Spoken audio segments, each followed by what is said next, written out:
ठाकरेंच्या सेनेचे उपनेते अद्वै हिरे यांनी पक्षाला रामराम केलेला आहे। अद्वै हिरे उद्या भाजपमध्ये प्रवेश करणार आहेत।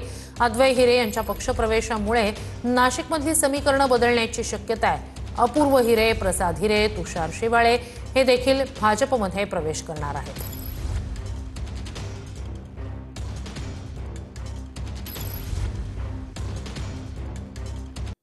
ब्रेकनंतर स्वागत। बातमी सोलापुरातून। सांगोला नगरपालिका निवडणुकीत शिवसेनेविरोधात सर्व पक्ष एकत्र आले।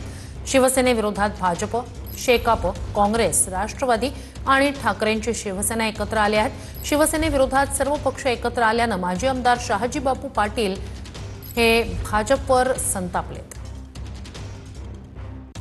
आज प्रथमच मला स्वर्गीय भाई गणपतराव देशमुख यांची आठवण झाली।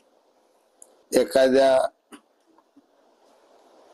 अबलेवर केलेला बलात्कार असावा अशा पद्धतीचं भारतीय जनता पक्षाचं वागणं या ठिकाणी मला दिसून आलेलं आहे। अशी जर राजनीती महाराष्ट्रात होणार असेल तर या वैभवशाली राजकारणाच्या महाराष्ट्राच्या परंपरा आहेत त्या थोड्या दिवसात उद्ध्वस्त झालेल्या तुम्हा सर्वांना दिसतील। भाजप पक्षप्रवेशाला स्थगिती दिलेल्या काशीनाथ चौधरींची उद्या पत्रकार परिषद होणार आहे। काशीनाथ चौधरी पत्रकार परिषद घेऊन भूमिका जाहीर करणार आहेत। पालघरच्या उमरोळीमध्ये ते पत्रकार परिषद घेणार आहेत। पालघर साधू हत्याकांड प्रकरणामध्ये काशीनाथ चौधरी यांच्यावरती आरोप झाले होते। यानंतर त्यांचा पक्षप्रवेश हा भाजपनं रोखला होता। तर मुंबई पालिकेसाठी भाजपचा जागा वाटपाचा एक नवा फॉर्म्युला असणार आहे। ठाकरेंचे नगरसेवक असलेल्या जागांवर भाजपनं सर्व्हे केलाय। शिंदेची सेना आणि भाजपात जागा वाटप कशा पद्धतीने असावं याचा सर्व्हे करण्यात आलेला आहे। काही प्रभागांमध्ये जागांची अदलाबदल होण्याची शक्यता आहे, तर अंतिम निर्णय वरिष्ठ पातळीवर होणार आहे। ठाकरेंचे नगरसेवक असलेल्या जागांवर भाजपकडून सर्व्हे करण्यात आलाय। 2017 मध्ये सर्व पक्षांनी स्वतंत्रपणे निवडणूक लढवली होती। मुंबई पालिकेसाठी भाजपचा जागा वाटपाचा नवा फॉर्म्युला। ठाकरेंचे नगरसेवक असलेल्या जागांवर भाजपकडून सर्व्हे करण्यात आलेला आहे।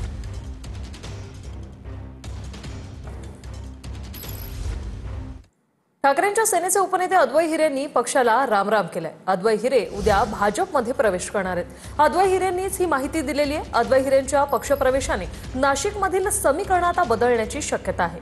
अपूर्व हिरे, प्रसाद हिरे, तुषार शिवाळे हे देखील भाजपात प्रवेश करणार आहेत। तर विधानसभेत अद्वै हिरेंनी मंत्री दादा भुसेंना कडवं आव्हान दिलं होतं।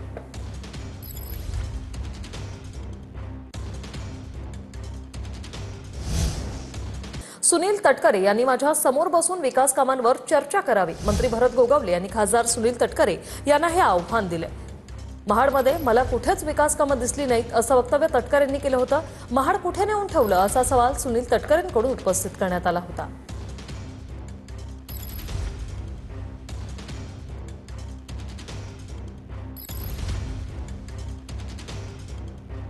महाडच्या मतदारांच्या समोर खूप अजेंडे आहेत, कारण गेले 4 वर्ष इथे स्थानिक लोकप्रतिनिधी नाहीत।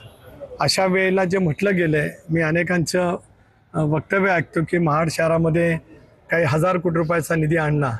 शहरामध्ये मी फिरलो, दुर्बीण लावून बघितलं, जाडभिंगाचा चष्मा लावला, तर मला तसं काय कुठं दिसल्याचं पाहायला मिळालं नाही। प्राथमिक शाळेची दुर्दैवी अवस्था बघितली, ते पाहिल्याच्या नंतर कुठे नेऊन ठेवलं आहे महाड अशी स्थिती गेल्या 4 वर्षात झालेली पाहायला मिळते। अजून खूप काय वेळेवरती बोलायला।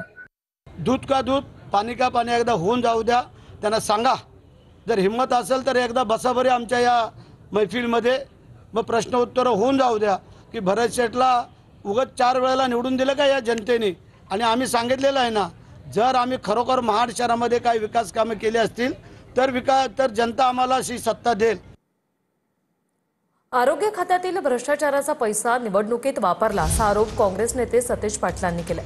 लवकरच आरोग्य खात्याचा भ्रष्टाचार बाहेर काढणार असा इशाराही सतेज पाटलांनी दिलाय। तर दोघं मिळून भ्रष्टाचार बाहेर काढू, सतेज पाटलांच्या आरोपांनंतर आरोग्यमंत्री प्रकाश आंबेडकरांनी ही प्रतिक्रिया दिली आहे। माझी बॅटिंग अजून सुरू व्हायची आहे। हलगी आता कुठे तापायला लागलेल्या, जशी निवडणूक लागेल तशी हलगी वाजणार आहे।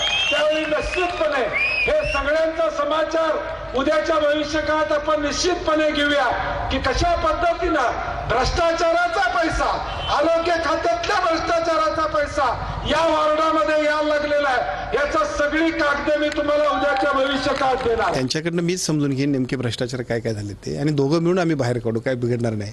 आपल्याला काम करायला संधी दिली लोकांनी, ती चांगलं काम करायसाठी दिलं, भ्रष्टाचार करायसाठी नाही. त्यामुळे मला असं वाटतं मी त्यांच्याशी माहिती घेईन आणि त्यांच्याबरोबर सामुदायिकरित्या आम्ही दोघं मिळून भ्रष्टाचार बाहेर